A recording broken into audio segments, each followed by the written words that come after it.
ये कहानी है भारत की शूरों की, वीरों की, जिनका हम पर है आभार। ये है नवयुग के दशावतार।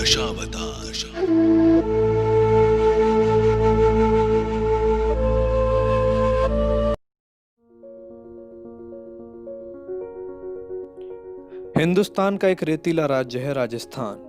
यहाँ की मिट्टी में बेशक अनाज कम उगता हो, लेकिन इस भूमि पे सूरमाओं की कभी कमी नहीं हुई।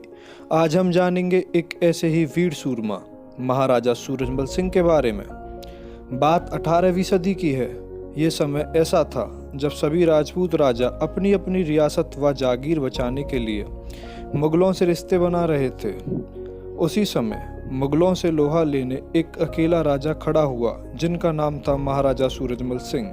महाराजा सूरजमल सिंह का जन्म 13 फरवरी सन 1707 में ब्रज के राजा बदन सिंह के यहाँ हुआ था। उनकी माता का नाम रानी देवकी था।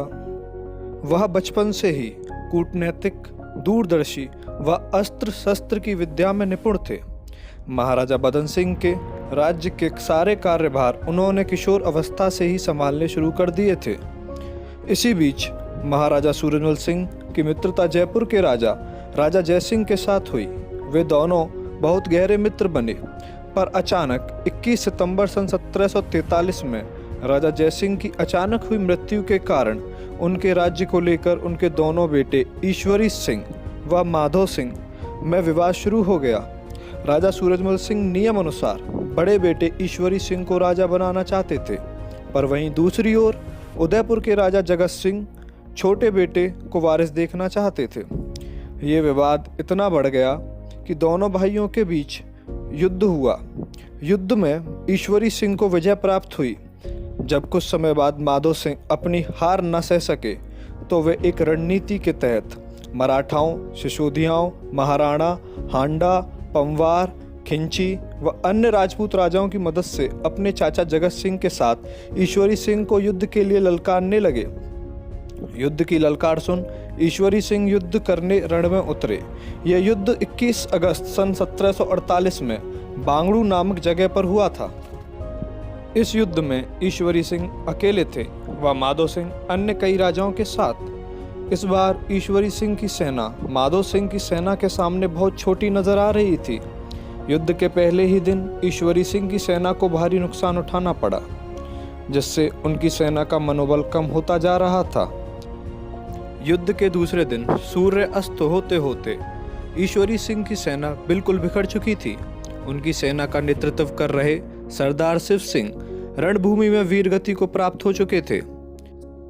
अब ईश्वरी सिंह को अपनी हार साफ साफ नजर आ रही थी, पर जब यह समाचार महाराजा सूरजमल सिंह तक पहुंचा, तब वे युद्ध के परिणाम की बिना चिंता किए अपने 10,000 सैनिकों के साथ ईश्वरी सिंह का सहयोग करने के लिए तीसरे दिन युद्ध के मैदान में उतरे।